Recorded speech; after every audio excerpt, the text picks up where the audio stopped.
Assalamualaikum warahmatullahi wabarakatuh. Waalaikumsalam. Waalaikumsalam Waalaikumsalam warahmatullahi warahmatullahi wabarakatuh. wabarakatuh. Alhamdulillah, alhamdulillahi rabbil alamin.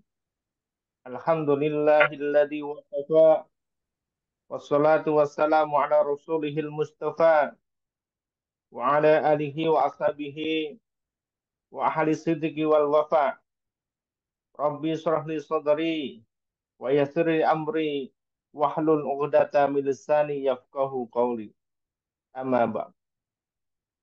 Alhamdulillahirabbil alamin.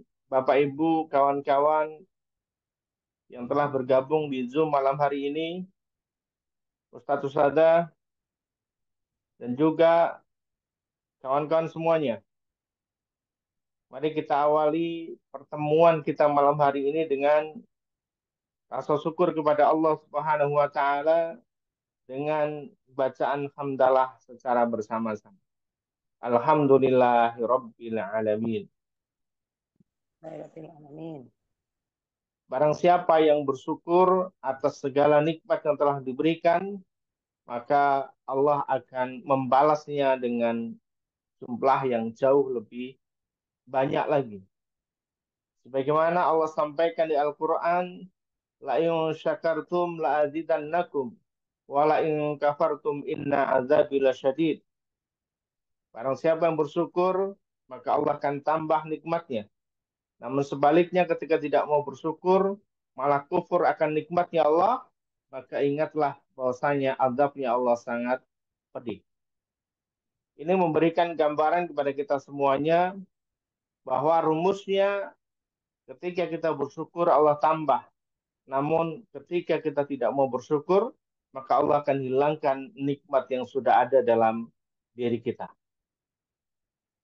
Bapak Ibu, kawan-kawan, ustaz-ustazah yang berbahagia, salawat dan salam tidak lupa kita aturkan pada qudwatun Nabi kita Muhammad sallallahu alaihi wasallam, keluarga beliau, para sahabat dan juga orang-orang yang senantiasa istiqomah di jalannya.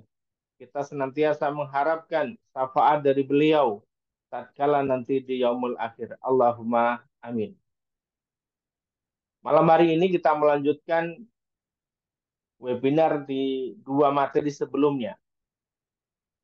Sedikit mengulang, di materi yang pertama kita berbicara tentang konsep rezeki dan juga wadah rezeki. Kemudian di materi yang kedua, kita membahas terkait dengan amalan-amalan rezeki instan. Yang dimana amalan itu sangat banyak ya. Kalau kita berbicara amalan, maka akan ada sholat, ibadah, kemudian ada zikir, ada juga infak, sedekah, baca Quran, dan lain sebagainya. Lalu malam hari ini kita fokuskan pembahasan itu pada doanya. Jadi ketika amalan sudah, maka doanya. Karena dalam konsep manut Quran, ketika teman-teman urusan basic itu sudah clear, urusan niatnya sudah beres, urusan mindsetnya sudah beres, lalu kemudian masuk ke ibadah, masuk ke ikhtiar dunia, lalu kemudian diiringi dengan doa. Artinya yang mempercepat proses itu ada pada doa. Namun sekali lagi kawan-kawan, apa yang kita lakukan itu semata-mata ditujukan fokus kepada Allah Subhanahu wa taala. Karena konsepnya apapun permintaan kita, apapun keinginan kita, baik terkait dengan dunia ataupun terkait dengan akhirat, selama mintanya kepada Allah masih diperbolehkan. Jadi kuncinya adalah permintaan kita, doa kita hanya kepada Allah Subhanahu wa taala. Izin untuk menyampaikan slide-nya pada malam hari ini.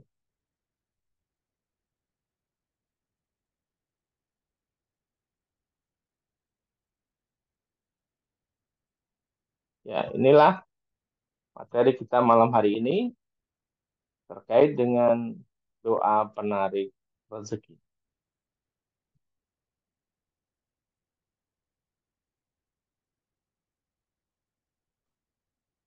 Kita pindahkan.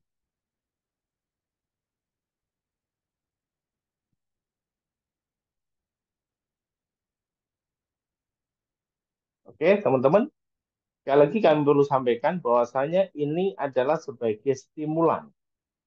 Jadi kalau dalam sebuah kendaraan itu ada oli yang memang akan membantu proses kendaraan itu bisa berjalan dengan baik.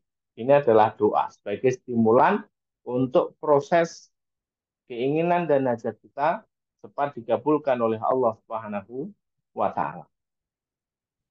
Kita akan mulai.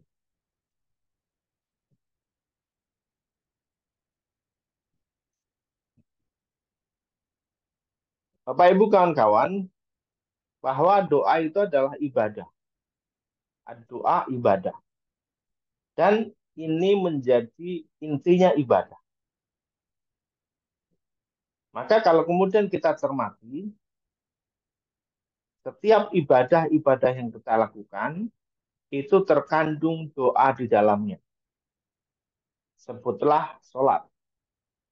Kita semuanya mengerjakan sholat, maka sholat itu setelah takbiratul ihram dimulai dengan doa. Namanya doa iftitah. Lalu kemudian masuk ke Al-Fatihah. Di Al-Fatihah itu ada juga doa. Kemudian masuk ke ayat. Ke rukuk ada bacaannya. I'tidal ada bacaan. Dan rangkaian-rangkaian ibadah yang lainnya. Dan Allah sendiri memerintahkan kepada hambanya itu untuk berdoa kepadanya. Dari Nu'man bin Bashir radhiyallahu an, ia berkata bahwa aku mendengar Nabi Shallallahu Alaihi Wasallam bersabda, doa itu adalah ibadah. Kemudian beliau membaca ayat, berdoalah kepadaku, niscaya aku akan perkenankan bagimu. Sesungguhnya orang-orang yang menyombongkan diri dari menyembahku akan masuk neraka jahanam dalam keadaan hina-hina. Jadi disebutkan bahwasanya orang-orang yang tidak mau berdoa itu bagian dari orang-orang yang menyombongkan diri. Sekali lagi, ini terkait dengan keinginan dunia ataupun keinginan akhirat. Yang terpenting tujuannya kepada Allah. Maka kalau ada yang kemudian menyampaikan tidak perlu kita berdoa, Allah sudah ngerti apa isi hati kita. Sampaikan ini. Ada kok hadisnya. Ada kok ayatnya. Ya. Dan Nabi yang menyampaikan. Artinya doa ini memang diperintahkan oleh Allah, disunahkan oleh Rasulullah Sallallahu Alaihi Wasallam. Bahkan Nabi dalam beberapa hal beliau meminta, ya, beliau berdoa kepada Allah Subhanahu Wa Taala. Para sahabatnya didoakan satu-satu. Abu Bakar didoakan, Umar didoakan, Utsman didoakan, Ali didoakan, Ibnu Abbas didoakan, dan banyak yang lainnya. Artinya ketika kita minta kepada Allah, maka ini adalah bagian dari kita ngikut sunnatullah Shallallahu Alaihi Wasallam, sunnahnya Nabi Shallallahu Alaihi Wasallam. Dan juga ini sesuai yang diperintahkan oleh Allah Subhanahu wa Ta'ala.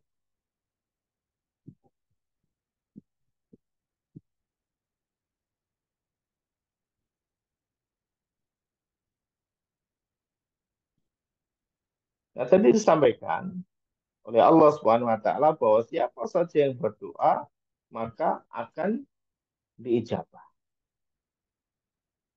Ini juga senada dengan ayat di Al-Baqarah ayat 186 ya.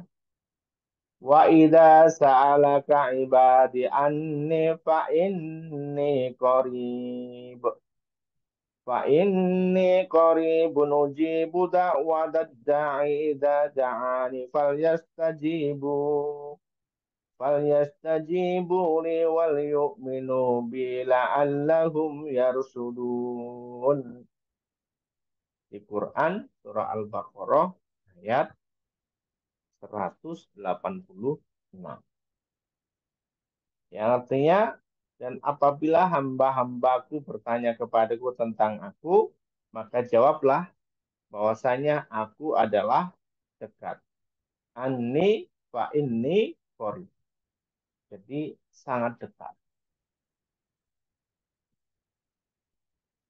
Aku mengabulkan permohonan atau doa orang yang berdoa apabila memohon kepadaku. Nah ini. Jadi Allah itu mengabulkan permohonan atau doa-doa orang-orang yang meminta kepada Allah. Maka hendaklah mereka itu memenuhi segala perintahku dan hendaklah mereka beriman kepadaku agar mereka selalu berada dalam kebenaran. La'allahum yarsyudun. Ya. Jadi Bapak Ibu kawan-kawan yang rahmat Allah Subhanahu wa taala, Allah perintahkan agar kita meminta, maka rumusnya Allah kabulkan. Rumusnya Allah ijabah. Bahkan Allah pertegas lagi bahwasannya posisi Allah itu sangat dekat. Sehingga ketika untuk mengabulkan apapun keinginan, apapun hajat kita, tentu sangat mudah bagi Allah untuk mengabulkan. Karena apa? Karena sangat dekat tadi. Ya. Lalu Allah pertegas, ada syarat yang memang harus dipenuhi ketika doa dan hajat kita itu ingin dikabulkan oleh Allah Subhanahu wa taala. Apa itu? Ada dua, yaitu memenuhi segala perintahnya Allah, menjalankan apa yang Allah perintahkan. Dan tentunya ini juga selaras menjauhi dengan apa yang Allah larang. Jadi ketika kita diperintahkan melakukan apa yang Allah perintahkan, menjalankan apa yang Allah perintahkan, maka tentu ini juga selaras dengan menjauhi apa yang Allah larang. Inilah kalau kemudian dalam bahasa lain disebut takwa. Maka di ayat lain, "Wa yattaqillaha yaj'al lahu makhraja." Allah sampaikan, barang siapa yang bertakwa, yaitu memenuhi apa yang Allah perintahkan dan menjauhi apa yang Allah larang, maka Allah akan berikan jalan keluar. Allah berikan solusi. Allah kabulkan hajatnya.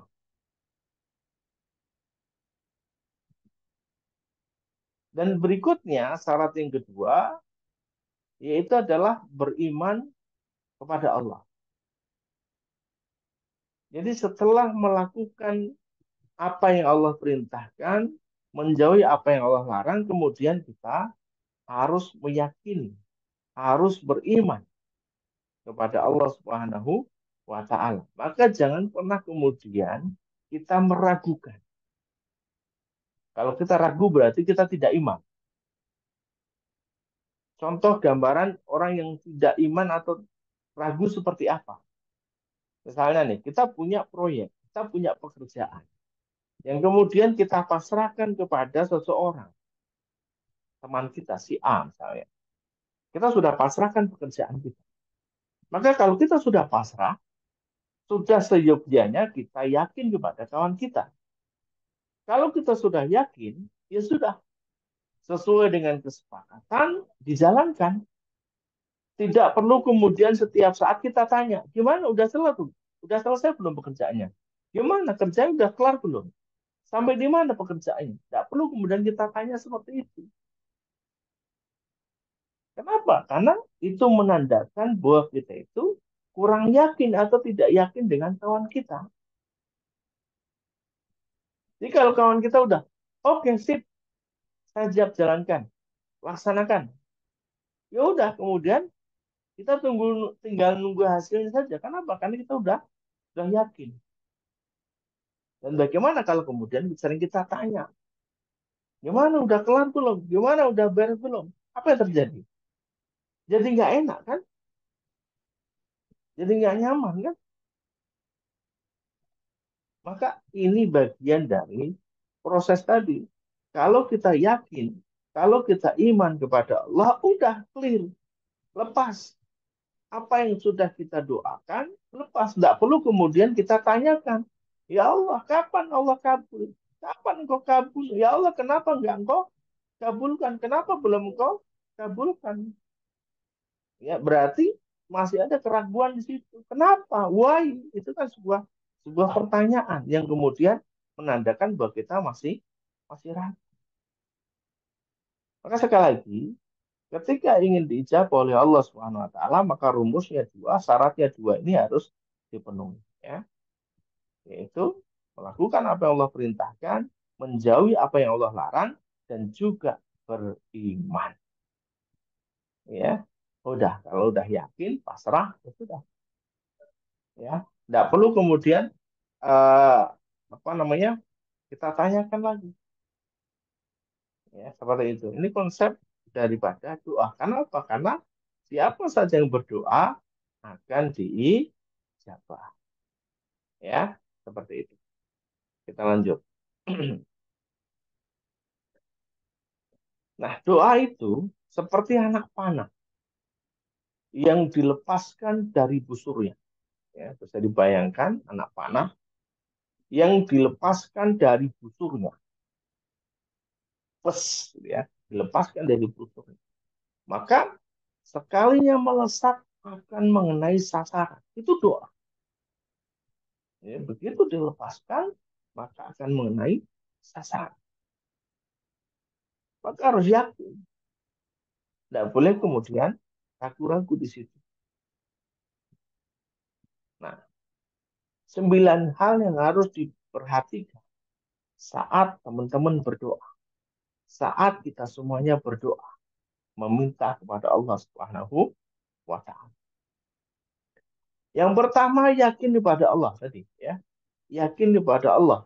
Bahwasanya Allah itu menerima doa kita, mendengar doa kita, dan bakalan mengabulkan doa kita. Karena rumusnya tadi, yang doa diijabah. Rumusnya begitu. Doa diijabah. Kemudian yang kedua, ini harus ikhlas kepada Allah. Fokusnya ke Allah, ikhlas kepada Allah. Sudah clear.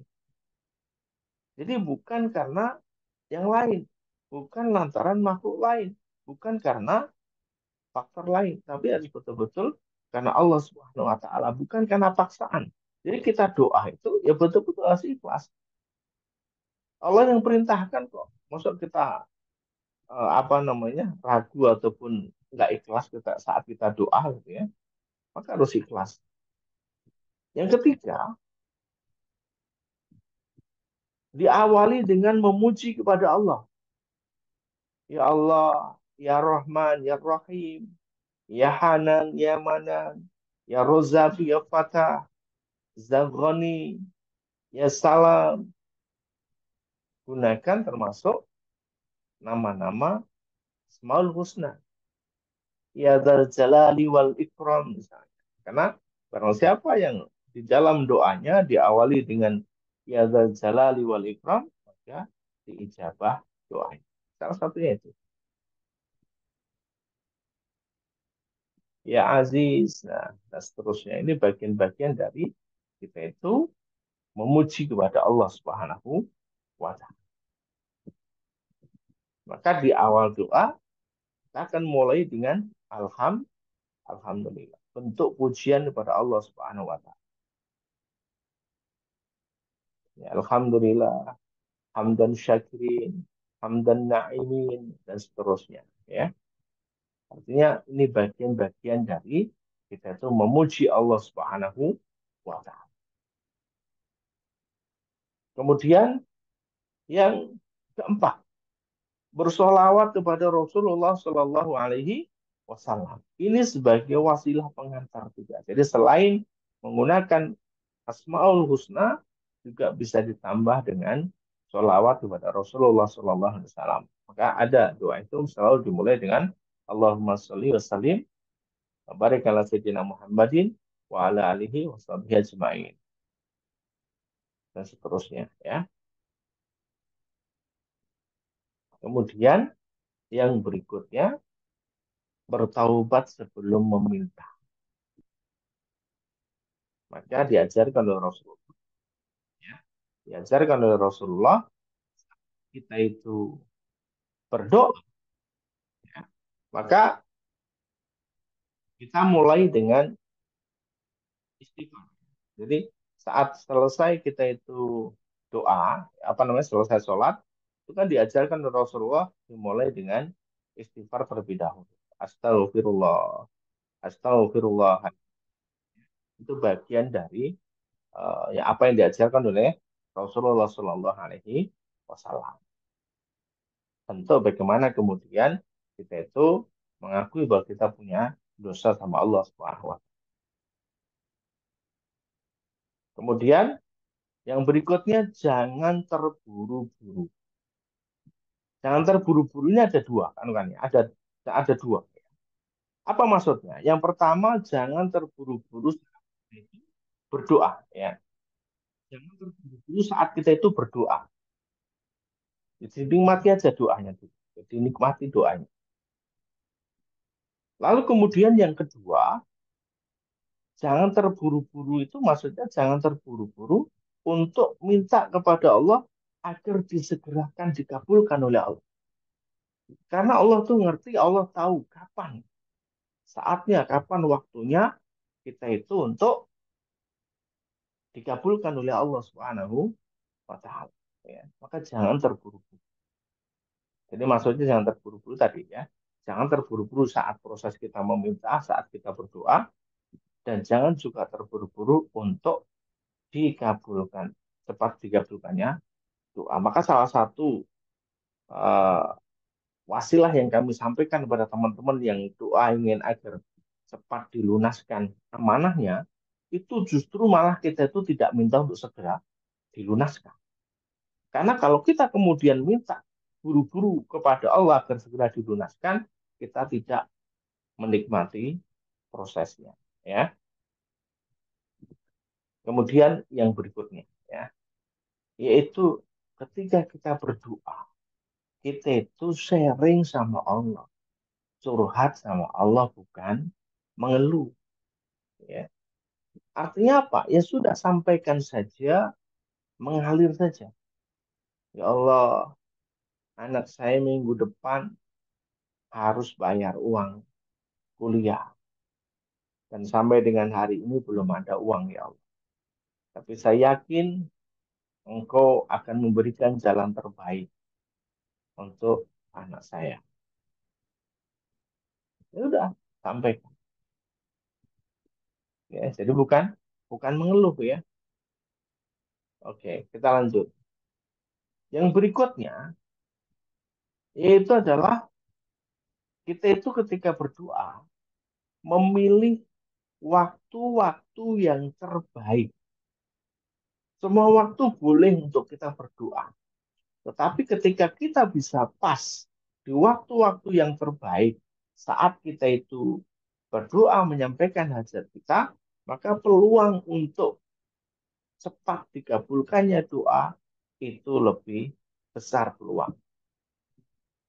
Nah, kapan waktu itu? Ya, waktu-waktu itu kapan saja? Ya, waktu terbaik untuk berdoa. Ini ada banyak sekali waktu. Kita bisa mengambil momentum ini. Ya.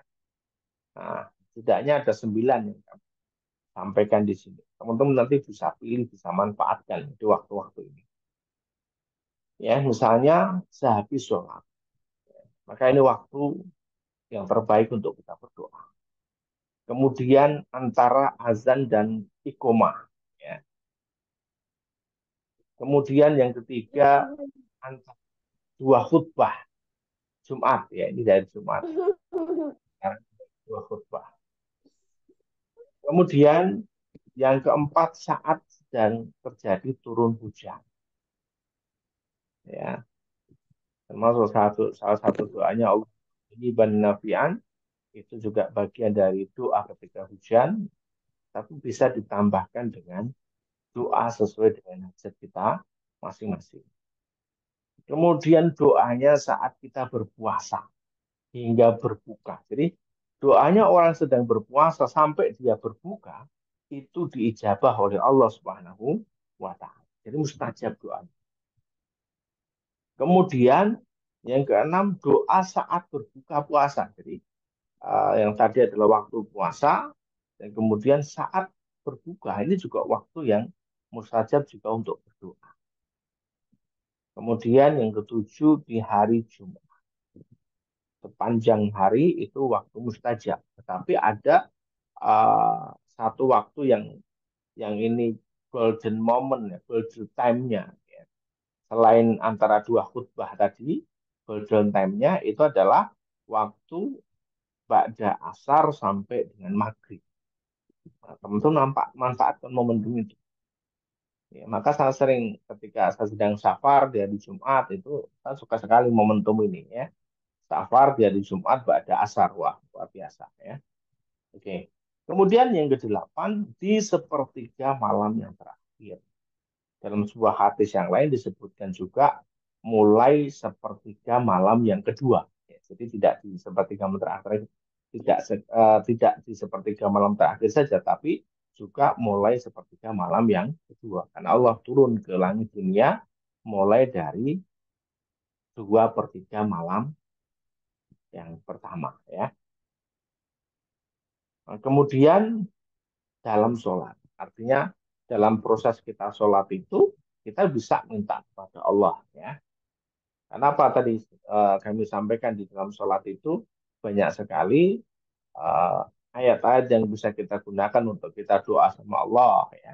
Kemudian momentum-momentum saat kita itu berdiri, kemudian saat kita ruku, saat kita sujud, kemudian saat sebelum salam itu waktu memang untuk yang kita bisa meminta kepada Allah Subhanahu wa taala.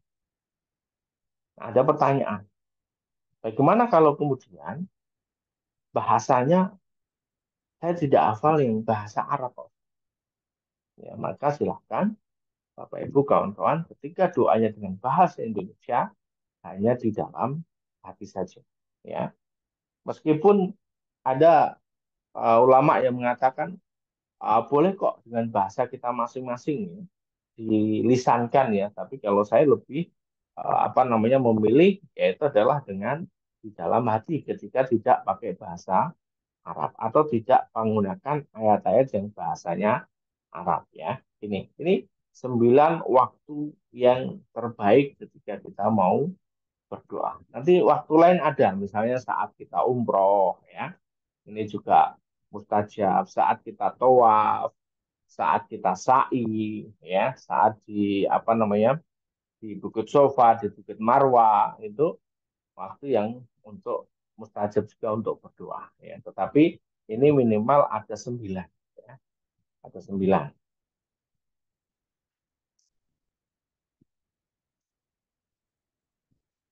Nah, lalu selain waktu yang terbaik, kita juga bisa memilih tempat-tempat yang terbaik untuk berdoa. Jadi selain waktunya yang terbaik, kita juga bisa memilih tempat-tempat yang terbaik untuk berdoa. Di mana itu? Di masjid, ya kan? Di atas sajadah, itu di tempat-tempat yang suci tentunya ya. Nah, teman-teman, Bapak Ibu kawan-kawan satu sada, setelah kita berdoa kepada Allah Subhanahu wa taala, kita sudah menjalankan apa Allah perintahkan, menjauhi apa yang Allah larang, dan kemudian kita yakin kepada Allah terkait dengan bahwa Allah mendengar dan akan mengabulkan doa kita, maka perlu kemudian kita pahami bagaimana Allah merespon terhadap doa-doa kita. Apakah kemudian langsung oke, ya, kabul begitu, atau bagaimana? Ada prosesnya. Ya. Nah, ini adalah respon Allah terhadap doa yang kita panjat. Yang pertama diijabah sesuai dengan doanya.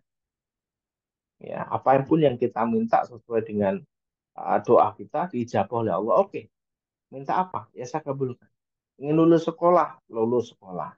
Ingin punya kendaraan, punya kendaraan. Ingin punya rumah, punya rumah. Sesuai dengan hajat kita, sesuai dengan doa. Dan ini tentunya nanti Allah melihat bahwa, oh ya sudah, memang ini sudah sesuai, sudah pantas, sesuai dengan apa yang kita butuhkan. Yang kedua, ada yang tidak diijabah sesuai dengan apa yang kita minta, tetapi ditunda dulu pengabulannya. Ini respon Allah begitu. Jadi kalau ada doa, tadi ya rumusnya, doa itu pasti dijabah. Yang pertama, langsung dijabah sesuai dengan doanya. Yang kedua, diijabah, tetapi ditunda dulu pengijabahannya atau pengabulannya. Kenapa? Kenapa? Karena ditunggu sampai kita itu siap dan ditunggu bahwa kita itu betul-betul pas untuk membutuhkan doa itu. Sebagai contoh begini, ketika ada seorang anak yang kemudian nemui ayahnya, ayah, saya minta motor dong. Nah, ayah ini akan menjawab, oke, ayah akan belikan motor. Tapi pertanyaan ayah,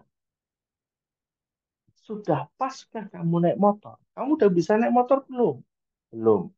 Sudah sesuai umurnya belum? Belum. Ya sudah. Nanti akan ayah belikan motor kalau sudah saatnya. Sesuai dengan umur kamu, sesuai dengan uh, wayahnya gitu ya. Jadi begitu responnya. Tidak semua langsung dibelikan. Karena kalau anak itu belum saatnya naik motor, kalau dibelikan nanti justru malah berbahaya. Maka sering saya sampaikan juga ke teman-teman. Teman-teman yang hajatnya belum dikabul oleh Allah, doanya belum dikabul, tenang. Ya tenang. Kenapa? Karena Allah itu sedang menyiapkan hadiah yang terbaik untuk teman-teman. Karena bisa jadi kalau doanya dikabul saat ini, mungkin teman-teman akan apa namanya merasa puas hati, lalu kemudian ibadahnya mulai kendur lagi, mulai males-malesan lagi, udah jarang doa lagi dan seterusnya ya. Kenapa? Ada nggak Ustaz? Ada banyak ya. Saat sedang pengen dilunaskan amanahnya itu begitu serius gitu ya. Tapi begitu sudah diijabah oleh Allah, sudah lunas amanahnya, akhirnya mulai kendur ibadahnya, mulai santai-santai, akhirnya masuk ke utang lagi, keamanan lagi dan seterusnya. Ya maka tadi Allah melihat, oh sudah saatnya atau belum. Maka ditunda dulu sampai kemudian dianggap kita itu sudah layak menerima pengabulan. Kemudian yang ketiga, diganti dengan yang lebih baik. Oke, kita minta kendaraan tadi. Kalau misalnya anak minta kendaraan ke ayah, motor mereknya A, oke dikabulkan. Tapi tidak sekarang ya, sampai nunggu kamu nanti gede nak ya. Nah saat gede, itu ayahnya tidak ngebeliin apa yang diminta. Mereknya A tidak, tapi justru dibelikan kendaraan dengan merek, dengan spek yang jauh lebih baik lagi. Ya, jadi diganti dengan yang jauh lebih baik.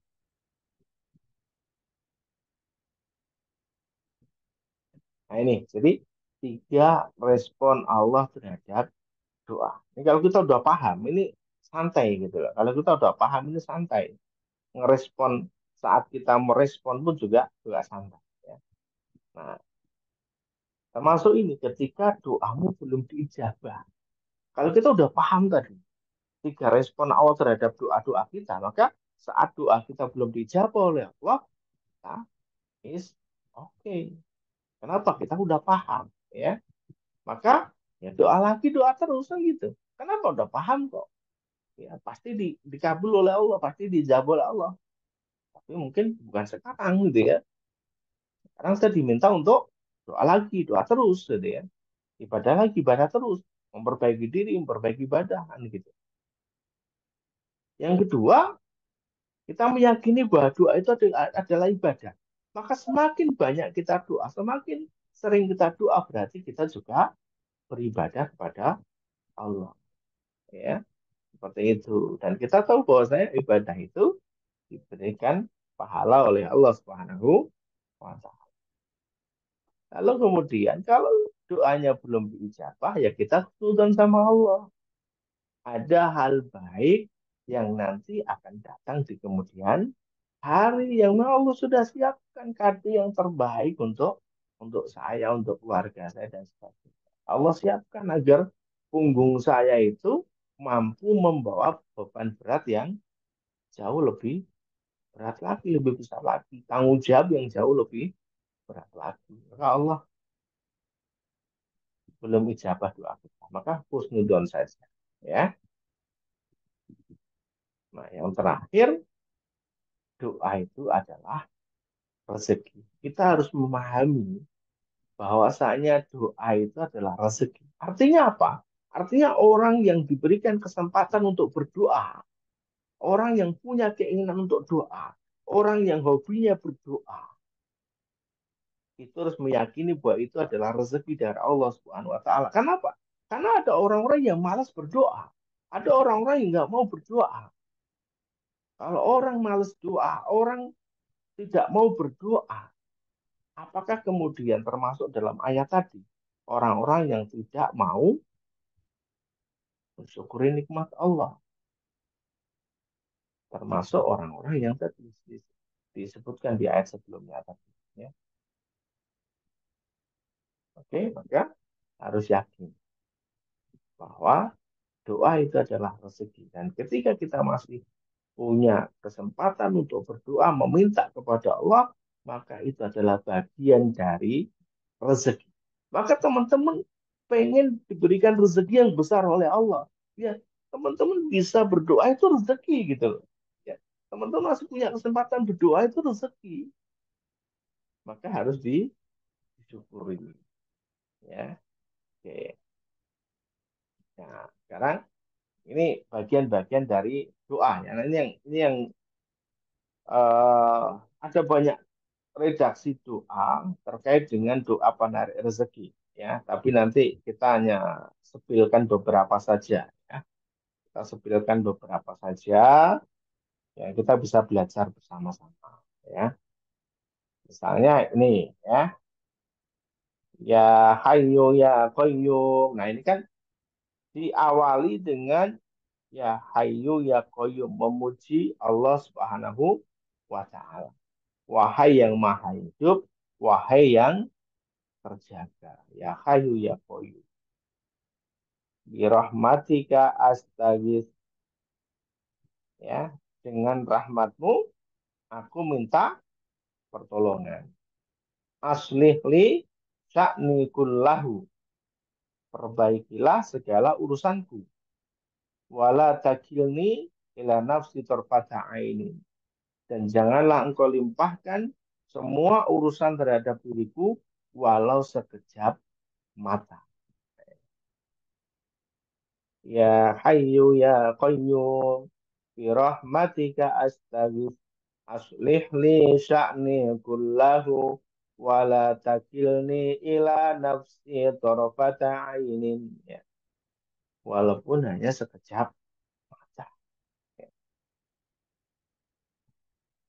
Karena tentu kita tidak akan sanggup tanpa adanya pertolongan dari Allah Subhanahu wa taala. Ya silakan teman-teman catat ya. Silakan. Ini besok juga kami share materinya ya. Teman-teman bisa juga ulangi kalau mau dicatat juga bisa ya. Ya Hayyu ya Qayyum bi rahmatika astaghits aslih li sya'ni kullahu wa la takilni ila nafsi tarfata ainin. Ya ini yang pertama. Kemudian yang kedua, Allahumma ghafini bi halalika an haramik wa aghnini bi fadlika amman siwak. Allahumma ghafini bihalalika an haramik wa aghnini bi fadlika amman siwak ya Allah cukupilah aku dengan rezeki halalmu. Allahumma kfini bihalalika an haramika. Dan juga hindarkan diriku ini dari hal-hal yang kau haramkan.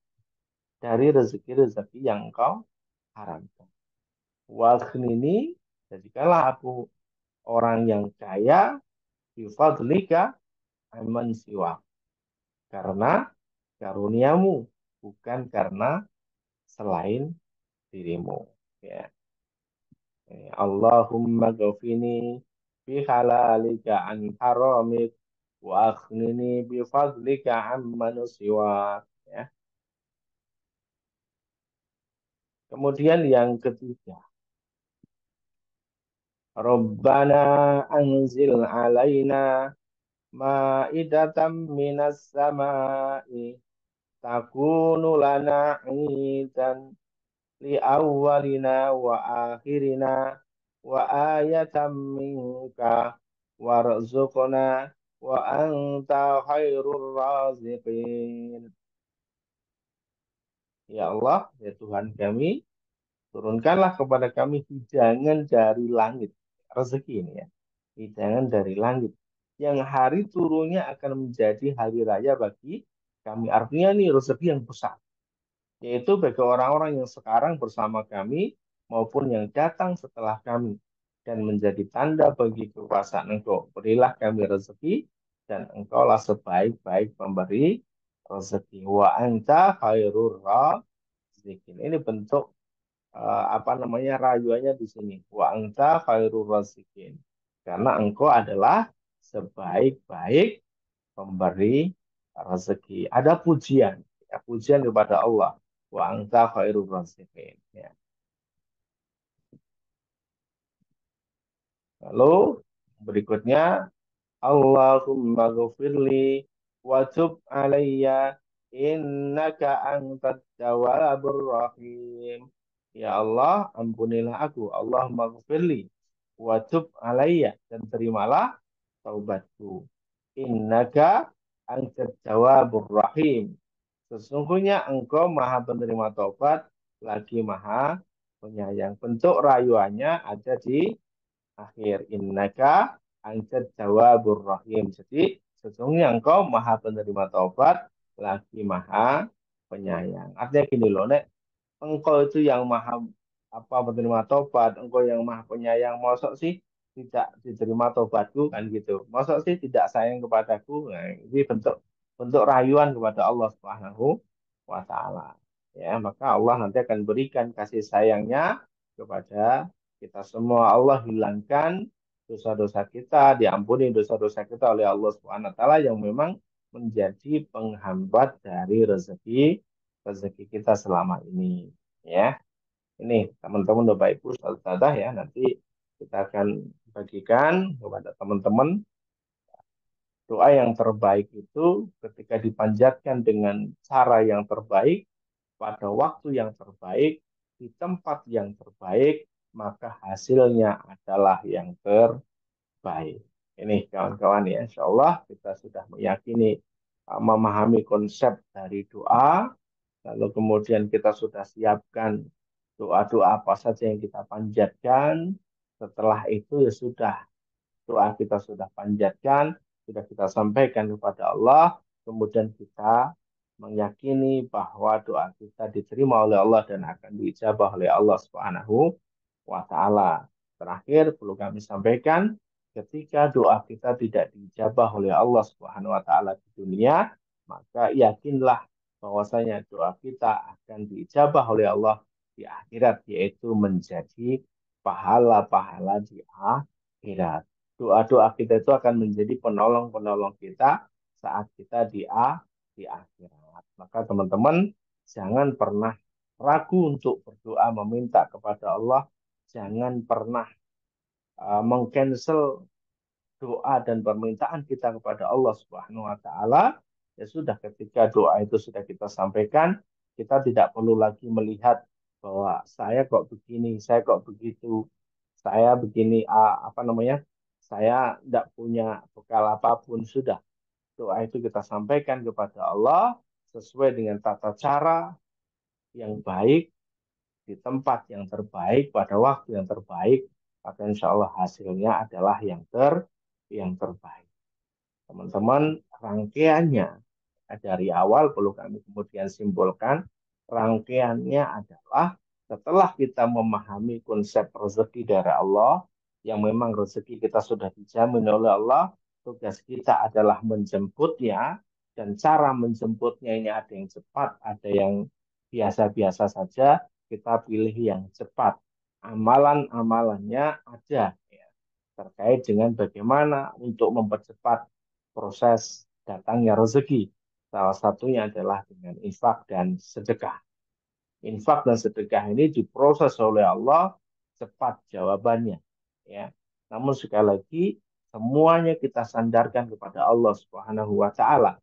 Semua ibadah kita niatkan karena Allah, dan hasilnya juga kita pasrahkan kepada Allah Subhanahu wa taala. Amalannya sudah baik itu amalan uh, langit secara ukhrawi, maka kemudian ditambah juga dengan amaliyah bumi. Salah satunya adalah kita bekerja dengan sebaik-baiknya. Kita berdagang dengan cara sebaik-baiknya. Yang belum, ya silahkan memilih mau bekerja atau memilih berdagang, semuanya sesuai dengan pilihan dan bisa dijalankan dengan sebaik-baiknya. Lalu kemudian iringi dengan doa, ya, iringi dengan doa-doa setiap aktivitas-aktivitas kita. Lalu kemudian terakhir, tawakal, pasrahkan semua hasilnya kepada Allah Subhanahu wa taala. Demikian Bapak Ibu kawan-kawan yang dirahmati Allah Subhanahu wa taala, kita selesai materi webinar kita yang ketiga. Mudah-mudahan bisa dipahami dan semakin menguatkan diri kita, semakin menguatkan keyakinan kita kepada Allah Subhanahu wa taala. Assalamualaikum warahmatullahi wabarakatuh. Waalaikumsalam warahmatullahi Waalaikumsalam warahmatullahi wabarakatuh. wabarakatuh. Jazakallah katsir pada Ustadz Udin Yulianto yang telah menyampaikan materi luar biasa penutup dari beberapa materi, dua materi sebelumnya, semakin menguatkan, semakin memahamkan pada diri kita bagaimana hakikat Allah hadirkan rezeki dalam kehidupan kita. Ternyata ada rahasia-rahasia yang bisa kita amalkan, bisa kita jalankan, agar kemudian Allah mudahkan, hadirkan rezeki terbaik dalam kehidupan kita. Ya. Ilmu penarik rezeki inilah yang sebenarnya menjadi kunci dari sekian hal yang kita inginkan untuk kemudian Allah mudahkan rezeki-rezeki yang menjadi hak dalam kehidupan kita. Masuk ke sesi sharing ya, diskusi.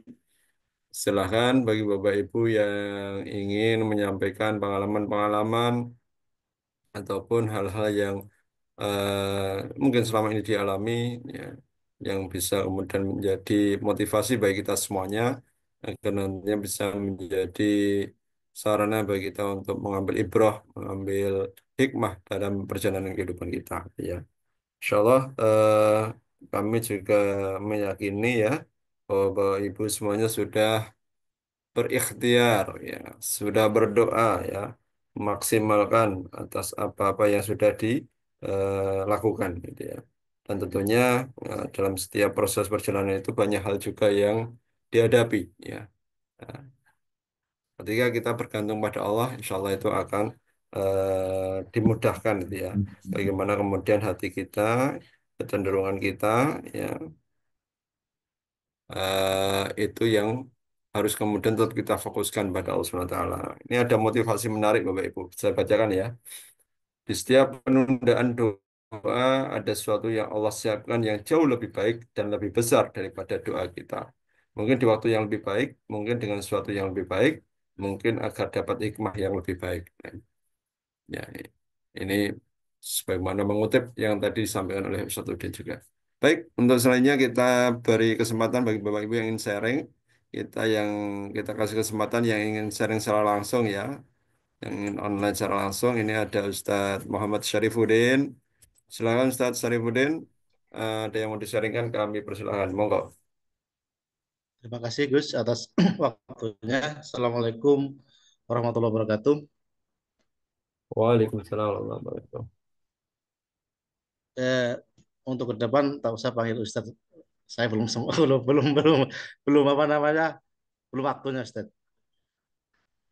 Jadi langsung saja ini Ustadz Udin. Jadi materi pada malam ini sangat-sangat luar biasa terkait tentang doa. Ada dua pertanyaan Ustadz yang masih mengganjal dalam benak saya, yakni terkait doa di dalam masjid, di dalam sholat begitu. Yang selama ini saya lakukan sujud terakhir di dalam doa itu saya hanya membatin Ustaz. Karena saya takut kalau saya lafalkan itu bisa merubah atau merusak sholat itu sendiri karena itu di luar dari lafal-lafal sholat. Nanti saya minta penjelasan dari Ustaz apakah kalau saya lafalkan seperti itu tidak membatalkan sholat itu. Yang kedua terkait juga masalah doa itu apakah harus konsisten Ustaz? Yang saya maksudkan, saya kalau sholat hajat, habis sholat taubat, sholat hajat dan sholat tahajud itu doanya minta dimudahkan atau diselesaikan amanahnya. Tapi setelah sholat 5 waktu, duhur, asar, maghrib, subuh itu lain lagi Ustaz. Karena memang kebutuhan saya itu bukan hanya untuk menyelesaikan amanah, tapi ada yang lain begitu. Apakah memang harus satu konsisten, satu doa setiap dalam permintaan itu? Begitu dulu Ustaz. Assalamualaikum warahmatullahi wabarakatuh. Waalaikumsalam warahmatullahi wabarakatuh. Ya, terkait dengan doa di dalam sholat. Jadi para jumhur ulama ini membagi menjadi tiga. Ya.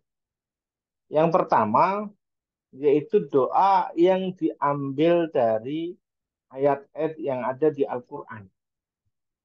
Ya, misalnya Rabbana atina fid dunya hasanah wa fil akhirati hasanah wa qina adzabannar. Ini kan ada di Al-Qur'an.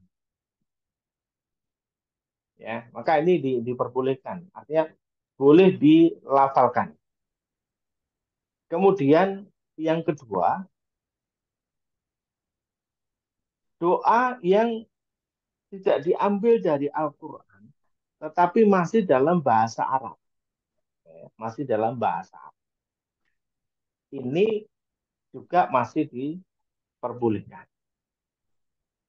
Lalu kemudian yang ketiga, doa dalam bahasa kita masing-masing. Bahasa Indonesia, bahasa Jawa, bahasa Inggris, bahasa Jerman, ya, yang di luar Arab. Nah ini para ulama boleh dibaca tetapi dalam hati saja, tidak dilafalkan. Karena kalau dilafalkan maka menambah bacaan sholat. Gitu, ya. Karena itu di luar bahasa Arab. Meskipun saat saya haji kemarin ada ulama yang mengatakan bahwasanya boleh dengan bahasa masing-masing karena memang di hadisnya tidak menyebutkan apakah itu bahasa. Jadi disebutkan doa sesuai dengan bahasa masing-masing sesuai dengan keinginannya kan begitu. Nah, sehingga itu dipahami oleh beliau bahwasanya berarti dengan bahasa sendiri-sendiri ya, sesuai yang dipahami ya.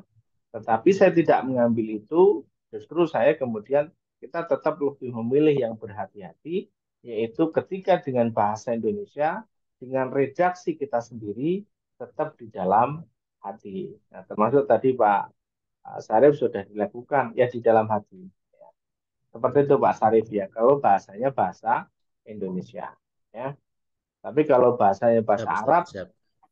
boleh disampaikan kan termasuk di sujud terakhir kan Rasulullah anjurkan kita untuk doa tiga hal itu ya, kita tobat kemudian minta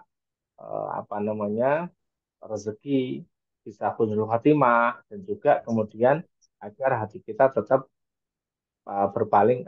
tidak berpaling kepada Allah Subhanahu wa taala ya, karena Allah yang bolak-balikkan hati ya. Jadi ini boleh dibaca kalau ini ya, artinya dengan Arab. Tapi kalau tidak bisa atau tidak hafal Arabnya, kita pengen doa dengan bahasa sendiri, Ya tadi dengan bahasa Indonesia berarti itu cukup di dalam hati saja. Ya, seperti itu Pak Sarif ya. Kemudian yang kedua Siap, Ustaz. tadi terkait dengan apa Pak Sarif yang kedua tadi? Mohon maaf saya agak lupa. Yang kedua apa tadi pertanyaannya? Berdoa dalam konsisten, Ustaz. Oh iya, Konsisten betul. dalam meminta, Ustaz. Apakah kemudian kalau kita doa itu harus sama terus sampai doa kita itu diijabah kan, gitu. Nah, kita tuh punya banyak waktu-waktu yang mustajab untuk kita berdoa. Maka silakan bisa dimanfaatkan di waktu-waktu yang mustajab tadi untuk kita berdoa dengan banyak doa. Ya, ya sebenarnya mungkin eh, pengennya sih kalau waktu kita panjang gitu ya, tiap kita doa tuh semua doa kita kita sampaikan. Tapi kan kita juga punya keterbatasan waktu. Maka bisa kita bagi. Sholat duhur, habis sholat duhur doanya apa? Habis sholat asar doanya apa? Habis sholat maghrib doanya apa? Habis sholat isya dan seterusnya doanya apa? Ya, ini bagian-bagian dari manajemen doa. Maka silakan Pak Sarif ya. Sesuaikan dengan hajatnya masing-masing karena tentu hajat kita tidak hanya satu tapi lumayan lumayan banyak.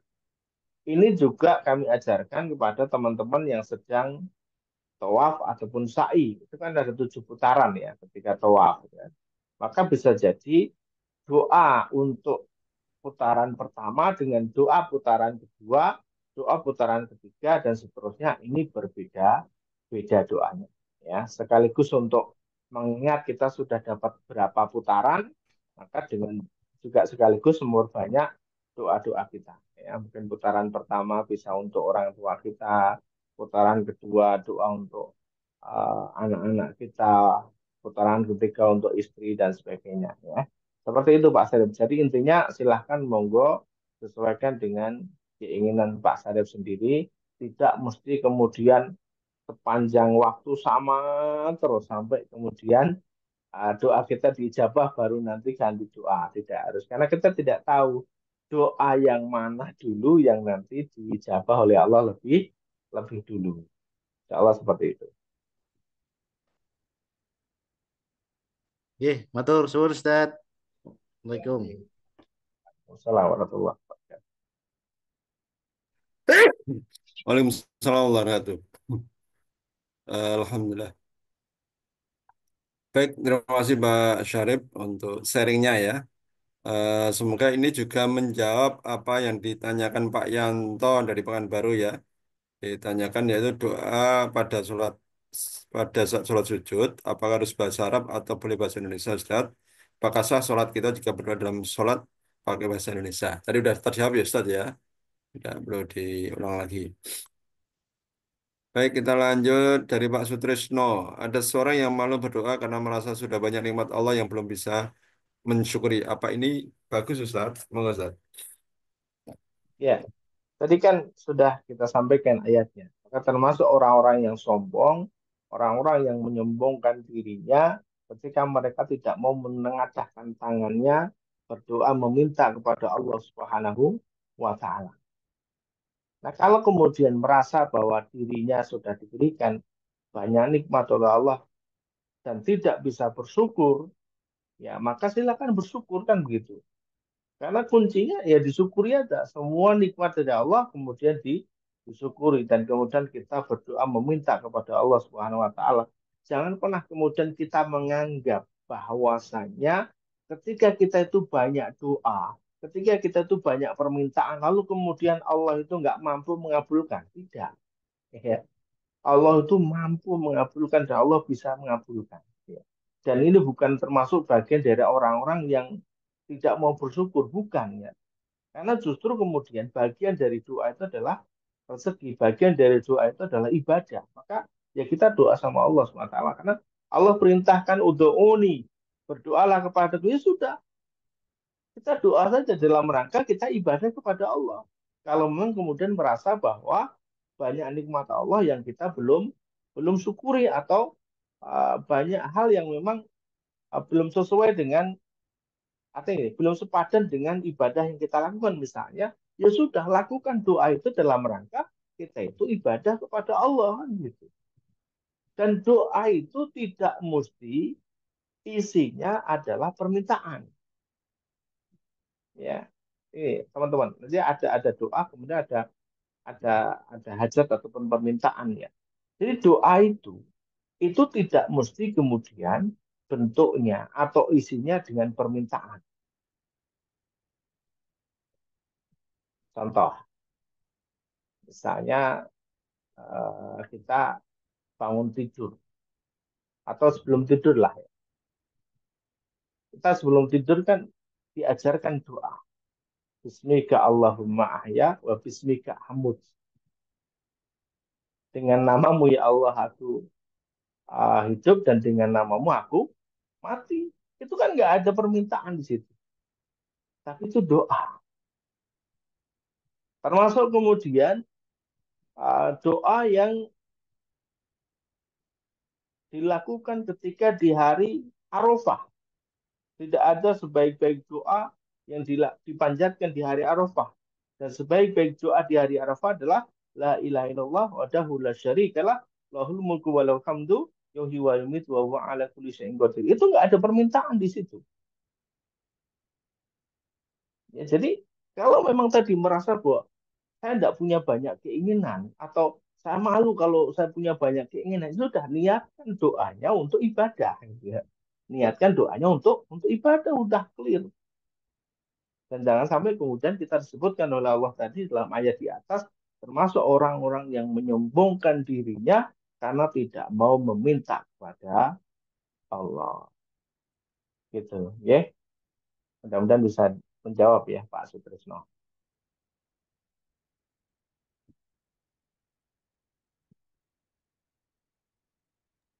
Ya, baik, Ustaz. Semoga bisa menjawab Pak Sutresno ya. Eh, Apa yang disampaikan oleh Ustaz tadi. Kita lanjut ke penanya sharing berikutnya dari Ibu atau Bapak ini ya, Sapariah. Ibu ya, Assalamualaikum izin Ustaz. Contoh men-cancel doa itu gimana Ustaz? Ini ya, men-cancel doa Ustaz. Monggo Ustaz. Oke, ini seringkali kita ulang. Jadi teman-teman, misalnya doa, ya Allah, saya agar tidak kehujanan bersama dengan keluarga, saya minta kendaraan ya Allah. Saya minta mobil ya Allah, agar kalau ke masjid kami tidak kehujanan. Agar kalau ke pengajian kami bisa bareng-bareng dengan keluarga. Udah clear doa. Selesai doa, kita pikir nih, gimana caranya ya? Apa mungkin ya? Saya kan lagi nganggur. Usaha saya kan hasilnya cuma gini-gini aja. Atau gaji saya kan tiap bulan pasti segitu-gitu aja. Gimana caranya? Nah, itu bagian dari kita mengcancel doa. Jadi kita itu meragukan bahwasanya Allah itu tanpa, jadi gini, kalau sering kami sampaikan, ya Allah itu nggak pakai logika. Kalau Allah mau ngasih sesuatu itu nggak pakai logika. Gitu. Allah mau ngasih banyak kepada siapapun ya sesuai dengan keinginan Allah. Nah, innama amruhu idza arada syai'an ayyakula lahu kun fayakun. Clear ya. Kalau Allah sudah bilang kun fayakun. Kalau Allah sudah berkehendak, maka kehendak itulah yang akan terjadi. Ya, jadi itu banyak yang kemudian apa namanya meragukan siapa diri kita, apa yang kita lakukan dan sebagainya. Ya, kalau kita doa, udah doa saja, sampaikan sama Allah, biarkan Allah yang memproses bagaimana caranya Allah mengabulkan doa-doa kita semuanya. Ya, oke, seperti itu, Gus. Baik, terima kasih. Semoga bisa dipahami Bu, Sapariah, Ibu Sapariah ya, atau Bapak. Baik, dari Pak Sutresno lagi Ustaz. doa dengan afirmasi apa boleh Ustaz? Misal diawali dengan Alhamdulillah. Dan Alhamdulillah saya banyak uang, walaupun kenyataannya belum. Monggo Ustaz. Perlu dibedakan antara doa dan afirmasi. Ini saya pisahkan ya. Di Manut Quran kita pisahkan antara doa dan afirmasi. Doa itu kita meminta kepada Allah. Maka seringkali ada yang kemudian menyampaikan doa, kalau doa itu jangan pakai semoga, gitu ya. Ya, semoga Allah memberikan kita rahmat, kesehatan, kebahagiaan. Itu ada sebagian golongan yang kemudian mengatakan tidak boleh doa itu pakai semoga. Ya ini kita pisahkan, kita pisahkan doa itu ya memang begitu karena kita tidak tahu kapan Allah mengabulkan doa kita. Tapi kita yakin bahwa Allah bakal ngabulin kita punya doa. Lalu di bagian yang lain kita bisa melakukan afirmasi terhadap diri sendiri. Afirmasi itu tujuannya enggak pasti.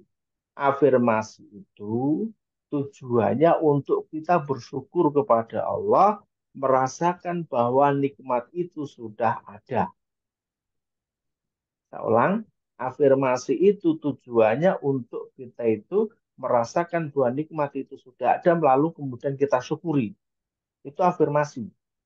Maka lihat di video saya ya, bahwasanya lakukan setiap hari 5 menit, maka utang Anda akan dilunaskan oleh Allah Subhanahu wa taala. Apa itu afirmasi? Tapi afirmasi itu beda dengan doa. Kalau waktunya kita doa, kita doa. Waktunya afirmasi, afirmasi. Ini tidak bisa kemudian dicampur ya. Karena afirmasi itu ya tadi kita mencoba membayangkan, merasakan diri kita, misalnya ya, yang ada di video saya ya, membayangkan bahwa pagi hari itu utang kita sudah lunas. Rasakan bagaimana rasanya kalau utang kita lunas. Contoh, jadi teman-teman kalau misalnya sedang punya utang tuh, kadang kan di pagi hari itu kepala pusing, nggak nyaman rasanya, khawatir debt collector datang kan gitu. Tapi saat itu kita rasakan, kita afirmasi diri kita, bahwasanya kita itu nggak punya utang. Maka kita nggak ada beban, nggak pusing, nggak merasa takut kalau debt collector datang gitu. Kita afirmasi pada diri kita. Tapi di sepertiga malam tetap kita doa sama Allah kan gitu. Itu nggih, Bu. Jadi Pak Sutrisno ya, jadi agar dibedakan antara doa dan afirmasi karena tempatnya berbeda. Oke, gitu ya.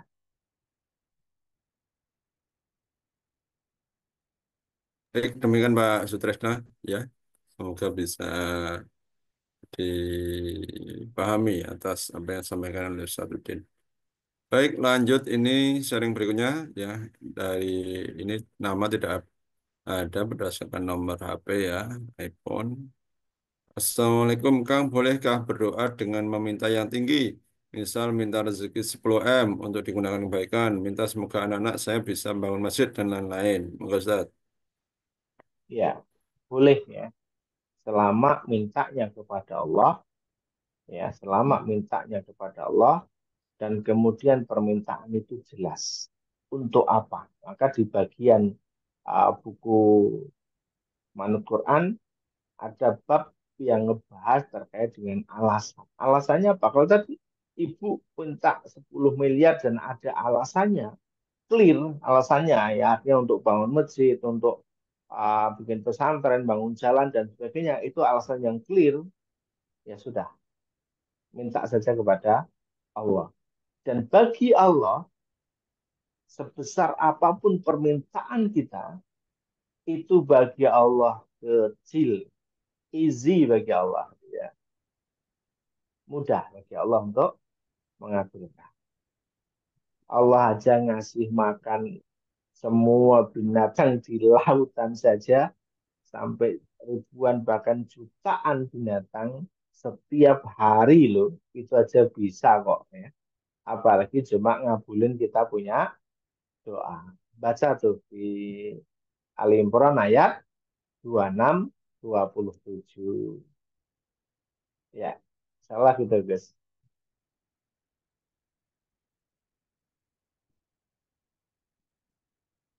Baik, baik Ustadz. Ya, demikian Bapak Ibu yang menanyakan terkait dengan apa bacaan doanya.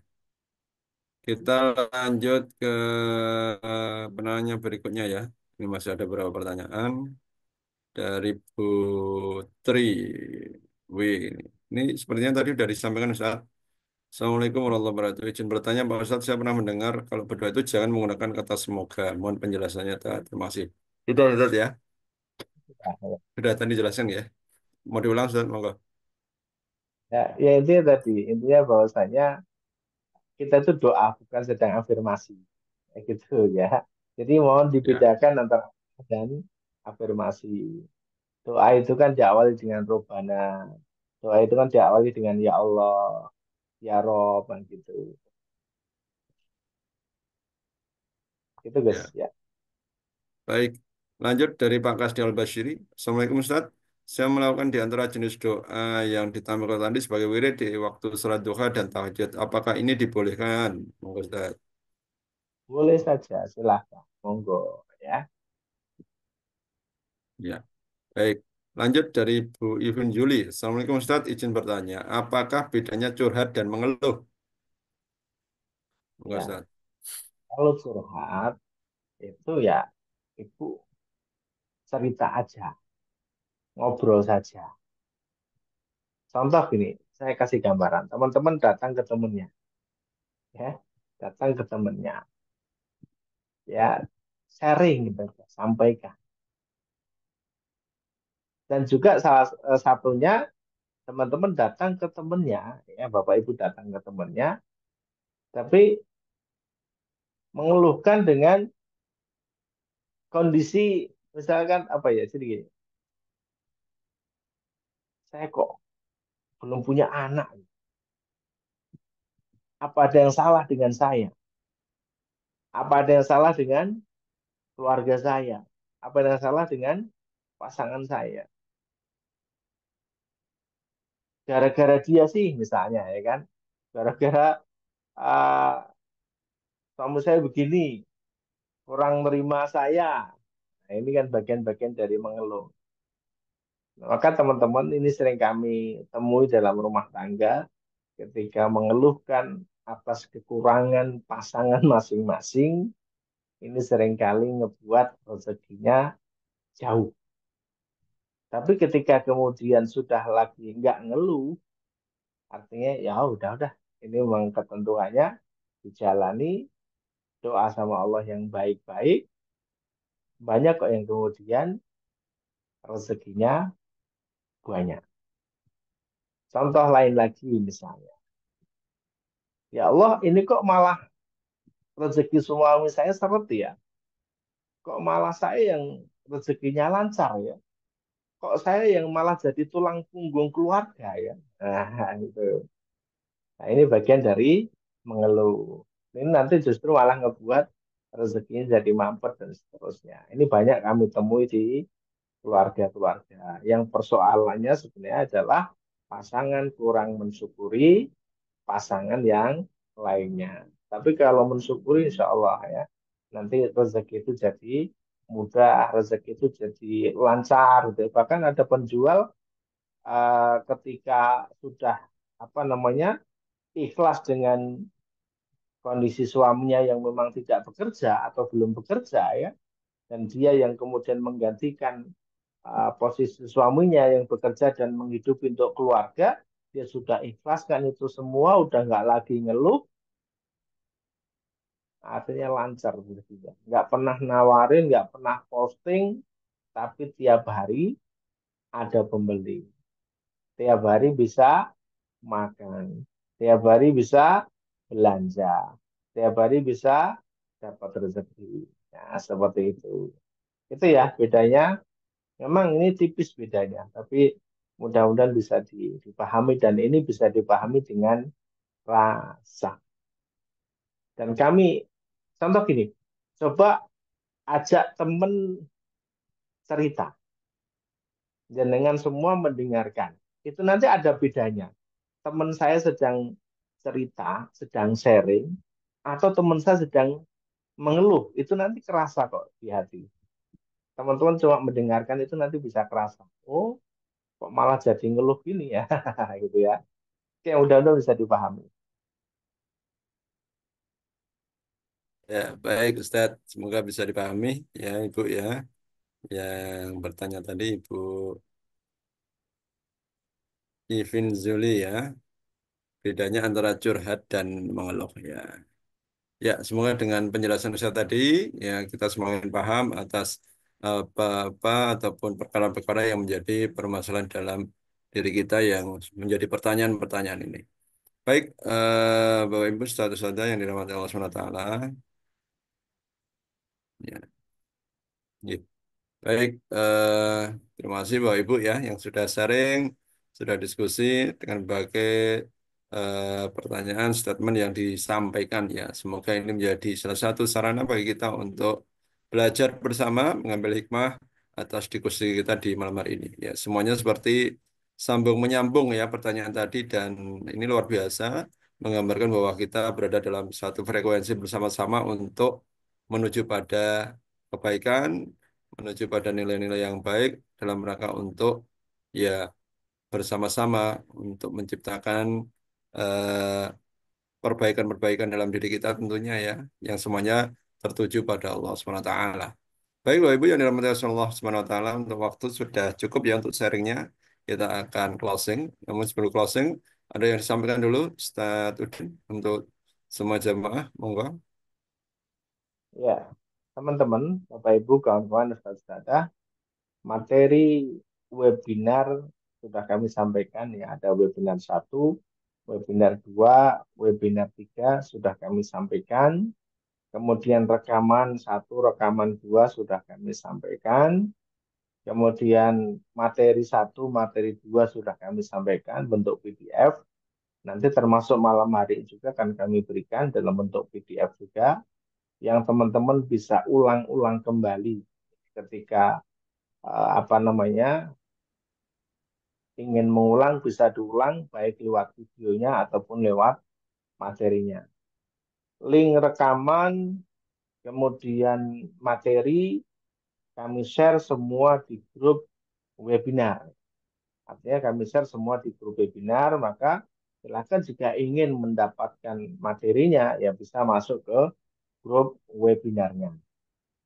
Dan teman-teman ini luar biasa di akhir tahun 2024 webinar rezeki instan kami free. Artinya berikan kepada kawan-kawan semuanya agar di tahun 2025 teman-teman semuanya mendapatkan rezeki-rezeki yang besar dari Allah Subhanahu wa taala dengan praktek dengan mengamalkan ilmunya. Namun silahkan juga bagi teman-teman yang ingin ikut berinfak, ingin ikut berpartisipasi dalam program-program Manut Quran. Artinya untuk membiayai dakwah-dakwah di Manut Quran. Insya Allah kami di tahun 2025 akan memperbarui program-program yang tentunya akan menyasar kepada kawan-kawan semuanya. Termasuk salah satunya yang sudah kami share di grup-grup Manut Quran adalah pesantren bahagia. Kami buka kembali ya. Angkatan kedua di tahun 2025 yaitu pesantren bahagia dan kami batasi hanya untuk 30 santri saja. Hanya untuk 30 peserta saja.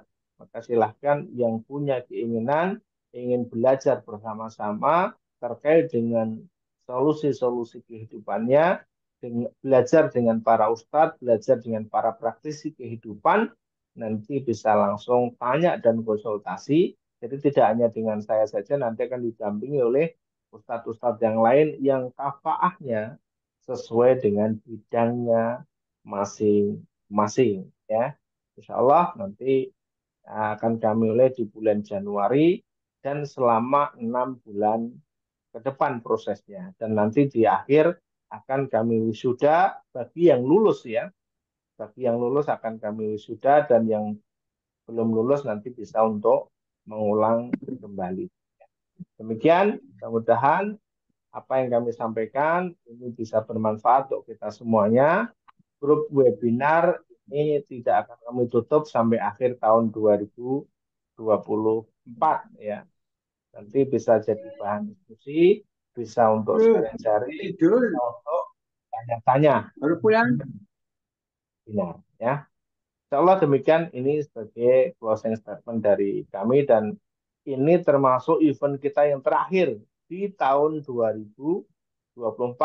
Selama setahun ketika kami punya banyak kekurangan, punya banyak kekhilafan dalam mendampingi Bapak Ibu kawan-kawan sekalian, kami dari tim Manut Quran juga mohon maaf dan kami ke depan insya Allah akan terus melakukan program-program yang terbaik, memberikan pelayanan-pelayanan yang terbaik untuk kawan-kawan semuanya. Insya Allah demikian. Ya, baik. Insyaallah akan kasir Ustadz untuk closing statementnya, untuk kata penutupan di sesi kita atau di event kita pada malam hari ini.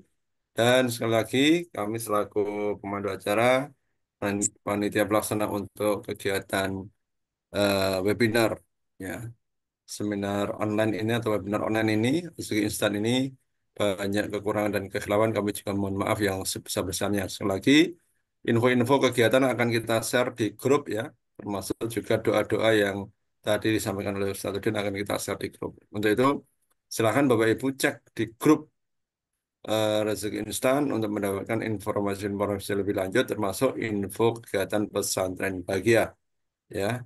Dan insya Allah grup menjadi sarana bagi kita untuk sharing, membangun ukhuwah, dan utamanya adalah bagaimana mewujudkan apa yang menjadi mimpi atau impian kita semuanya. Insya Allah. Demikian Bapak Ibu yang dirahmati Allah SWT, mari kita tutup kajian online, seminar online kita pada malam hari ini dengan baca doa penutup majelis bersama-sama. Subhanakallahumma wa bihamdika, asyhadu an la ilaha illa anta, astaghfiruka wa atubu ilaik. Baik, bagi Bapak Ibu yang belum gabung di grup Rezeki Instan nanti bisa dicek di grup-grup Manut Quran ya. Insya Allah di situ sudah ada informasinya. Di scroll ke atas. Baik, dari kami cukup sekian. Mohon maaf jika banyak kekurangan. Saya tutup. Assalamualaikum warahmatullahi wabarakatuh. Waalaikumsalam warahmatullahi wabarakatuh. Terima kasih Pak Ustaz.